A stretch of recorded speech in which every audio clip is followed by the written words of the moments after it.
नमस्कार, आपण पाहत आहात सांगोला रणरागिणी न्यूज, आवाज जनतेचा।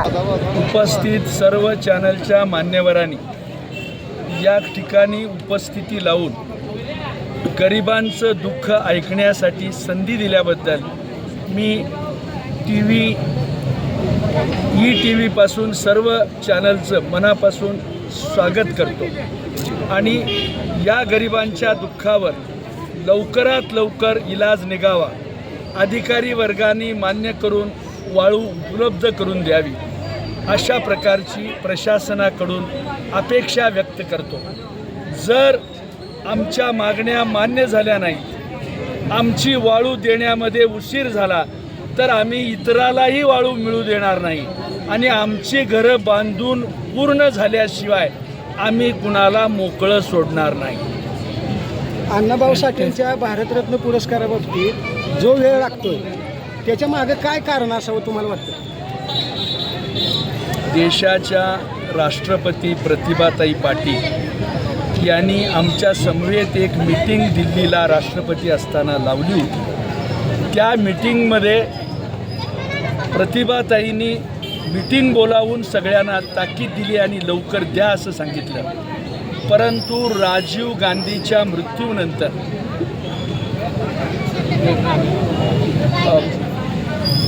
मरण पावलेल्या व्यक्तीला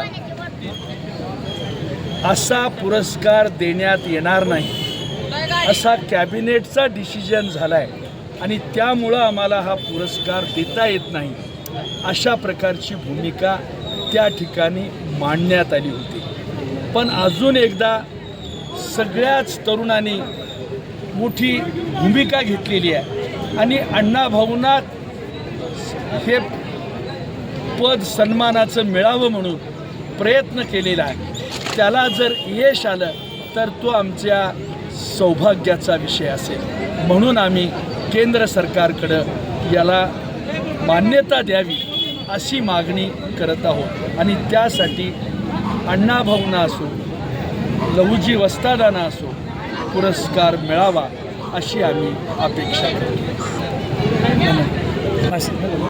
पृथ्वी ही शेषनागाच्या फण्यावर तरली नसून ती दीनदलित व काबाड कष्ट करणाऱ्या शेतकऱ्यांच्या हातावरती तरली आहे असे ठणकावून सांगणारे साहित्यरत्न लोकशाहीर अण्णाभाऊ साठे शिक्षणाची ज्ञानगंगा बहुजन समाजाच्या घरापर्यंत नेण्यासाठी ज्या माणसाने स्वतःच्या आयुष्याची राखरांगोळी केली ते क्रांतीसूर्य, क्रांतीवीर महात्मा ज्योतिबा फुले, महामानव बोधिसत्व डॉक्टर भीमराव रामजी आंबेडकर या थोर महापुरुषांना वस्ताद लहुजी साळवे यांना अभिवादन करतो आणि माझ्या भाषणास सुरुवात करतो। आज प्रामुख्याने मातंग समाजाच्या ज्या मागण्या आहेत त्या मागण्यासाठी हा मोर्चा आपण आयोजित केला आहे। लहुजी प्रांतर सेना महाराष्ट्र राज्य यांच्या वतीनं हा मोर्चा आपण आयोजित केला आहे। मोर्चातील आमची पहिली मागणी आहे की साहित्यरत्न लोकशाहीर अण्णाभाऊ साठे यांना भारतरत्न पुरस्कार द्यावा। ज्यांचं साहित्य संपूर्ण विश्वात आज देखील गौरवानं नावाजलं जातं, अशा महामानवाला अण्णाभाऊ साठे यांना भारतरत्न द्यावा ही आमच्या मातंग समाजाची मागणी आहे। आमची दुसरी मागणी आहे की सुप्रीम कोर्टाच्या आदेशानुसार जे अ ब क वर्गीकरण आहे ते तात्काळ करण्यात यावे। तिसरी मागणी आहे की वस्ताद लहुजी साळवे यांचं भव्य स्मारक उभारण्यात यावं।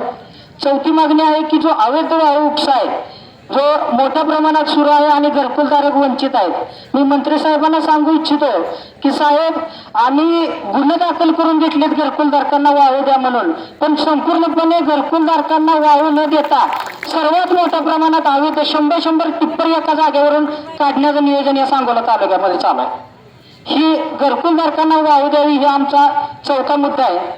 त्याच्यानंतर साहित्यरत्न लोकशाहीर अण्णाभाऊ साठे आर्थिक विकास महामंडळ जे आहे त्याच्या जाचकाठी रद्द व्हाव्यात आणि मुंबई विद्यापीठाला लोकशाहीर अण्णाभाऊ साठे यांचं नाव द्यावं, अशा प्रकारच्या विविध मागण्यासाठी आज आम्ही मोर्चा या ठिकाणी मातंग समाजाचा घेऊन आलो आहोत।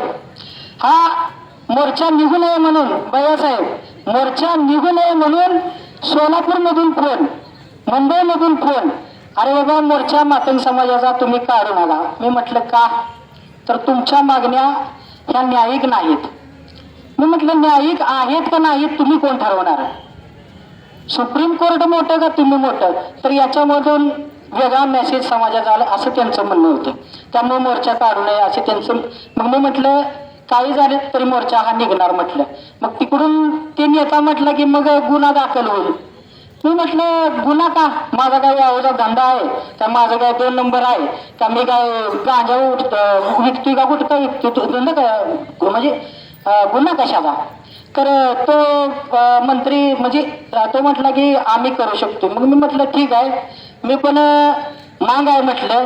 आणि मांगांचा इतिहास हा जगाच्या पाठीवर मांग जात ही सगळ्यात खुंकार जात आहे.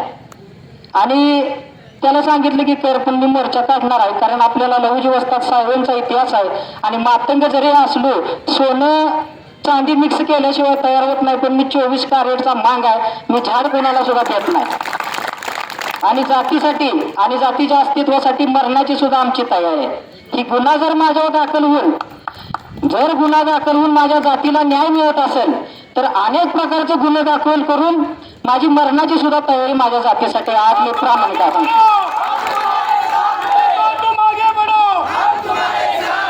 आणि निश्चितपणे आपण सर्वजण या ठिकाणी मोठ्या संख्येने उपस्थित राहिला. आपला उद्देश या संपूर्ण राज्यामध्ये मातंग समाज दखलपात्र करणं हा आहे. आणि एक दिवशी मातंगाचं राज्य नक्कीच आपण प्रस्थापित करू एवढा एक शब्द देतो. आणि शेवटी जाता जाता कि हम भीम की औलाद है सम्मान की खातिर, कि हम भीम की औलाद है सम्मान की खातिर, हम अपनी जान भी दे जाएंगे संविधान की खातिर. और ऐसा नहीं कि हमारी ही बन जान जाएगी, घटना फिर गुमा कोरेगांव की दोहरा दी जाएगी, घटना फिर गुमा कोरेगांव की दोहरा दी जाएगी. जय लहुजी महाराज. भैयासाहेब, प्रशासनाकडून वाळूसाठी 7 डेपो सांगोल्यामध्ये लागले म्हणून सांगतात, तर तरी वाळू मिळत नाही. तर काय कारण असावं तुम्हाला वाटतं? वाळूचे जे चोरीचं प्रमाण वाढलेलं आहे, त्या चोरीचं प्रमाण थांबलं पाहिजे. आता नवीन PI आदरणीय उभय साहेबांनी आल्यापासून अत्यंत चांगलं त्या ठिकाणी काम सुरू केलं. परंतु त्याच्यानंतरसुद्धा स्थानिक आमदारांचा विरोध असतानासुद्धा वाळू त्या ठिकाणी का चालू झाली? ज्या अर्थी उपलब्ध गरिबाला होत नाही, म्हणजे वाळूची चोरी मोठ्या प्रमाणात होते. त्याच्यासाठी महसूल आणि पोलीस दोघांनीसुद्धा मिळून एक कारवाई करावी अशी आमची या ठिकाणची मागणी आहे. आणि ती जर नाही झाली तर भविष्य काळामध्ये लहुजी पॅन्थर सेनेच्या स्टाईलनीच त्या उत्तर दिलं जाईल या ठिकाणी सांगतो. प्रशासनाकडून मागण्या पूर्ण होतील अशी अपेक्षा आहे का तुम्हाला? निश्चितपणाने मला अपेक्षा आहे, कारण राज्याचे माजी मंत्री आदरणीय ढोबळे साहेब या ठिकाणी उपस्थित राहिलेले आहेत. एवढे सगळे नेते मंडळी आणि कार्यकर्ते उपस्थित राहिलेले असताना निश्चितपणाने प्रशासनाला जाग येईल. आणि प्रशासन पूर्वीपासून सकारात्मक होतं, परंतु काही पुढाऱ्यांच्या हस्तक्षेपामुळे त्यांच्यावरती दबाव आहे असे आमच्या ऐकीव बातमी आहे.